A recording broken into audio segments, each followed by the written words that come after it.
చేశారు. దీని మీద ఒక కమ్యూనిస్టు పార్టీ నాయకత్వాన, రైతు సంఘాల నాయకత్వాన, వామపక్ష ప్రజా సంఘాల నాయకత్వాన పెద్ద ఉద్యమాలు చేయబట్టే ఈవేళ అది ఒక విధానానికి దారితీసింది. ఈ నేపథ్యంలో ఖచ్చితంగా ఇక్కడ ఉన్నటువంటి ప్రజా సమస్యల మీద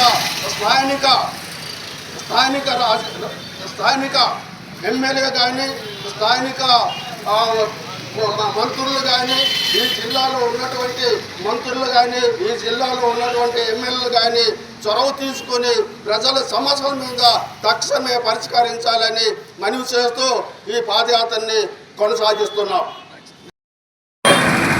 ఆగస్టు 6 నుంచి 15వ తేదీ వరకు దేశవ్యాప్తంగా పాదయాత్రలు ప్రజల్లో జరిగిన పెట్రోల్, డీజిల్, నిత్యావసర ధరలు తగ్గించాలని, ఎన్నికల ముందు ఎన్డీఏ కోర్టు నివేదించిన హామీ ఉందో అమలు చేయాలని కోరుతూ పాదయాత్ర చేస్తున్నాం. ప్రజా చైతన్యం తీసుకొస్తున్నాం.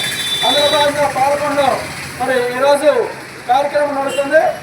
ఈరోజు ప్రధానంగా మేము ఒకటే కోరుతున్నాం, ఏదైతే రాష్ట్రంలో ఎన్డీఏ కూటమికి మేము ప్రశ్నిస్తున్నాం, అయ్యా మీరు ఎన్నికల ముందు అనేక హామీలు ఇస్తున్నారు, ఆ హామీలు అమలు చేయాలని చెప్పి కోరుతున్నాం.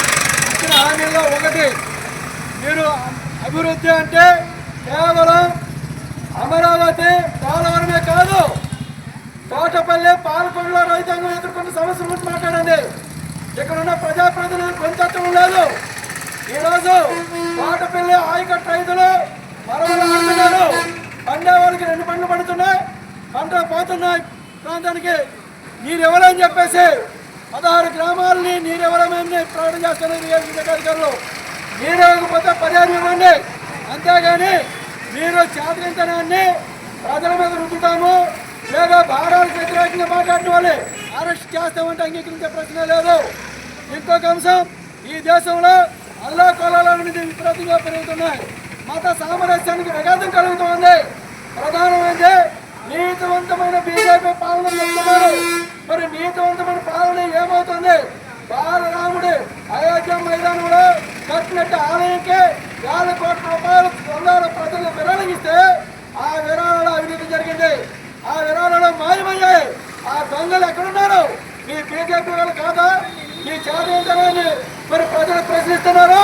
ప్రపంచం చేస్తుంది, దేశవ్యాప్తంగా ప్రజలు కలుగుతున్నారని చెప్పేసి మీరు 4 మాటలు చెప్పి ప్రజల మీద భారాలు పోతూ ప్రజలు పట్టుగా పట్టిస్తూ ఢిల్లీ నడిపడిన విద్యార్థి చేస్తున్న ఉద్యమాలు పిచ్చనికలు చేరిపోయారని, దేశ ద్రోహం చేరిపోయారని, దేశాన్ని విచ్ఛిన్నం చేసే శక్తులు మద్దతు ఇస్తారని చెప్పేసి మీ చేతులను కట్టుబుచ్చుకోవడం చేస్తున్నా ఎత్తుకడని సాగనివ్వమని చెప్పి కోరుతున్నాం.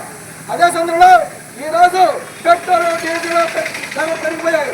నిరుద్యోగ ప్రతి 3,000 ఇస్తామని చెప్పింది ప్రభుత్వం. ఎన్నికల ముందు రాష్ట్రంలో ఏమయ్యాయో నిధులు ఎందుకు ఇవ్వడం లేదు మీరు? అంతేకాదు, ఈ రాష్ట్రంలో ప్రశ్నించే వారిని పెరుగుతుంది కనుక ప్రశ్నించే వారిని మాట్లాడలేకుండా అరెస్టు చేస్తామంటున్నారు. అరెస్టుకు భయపడే పరిస్థితి కనిపిస్తుంది లేదు. ఇది మా కొత్త కాదు.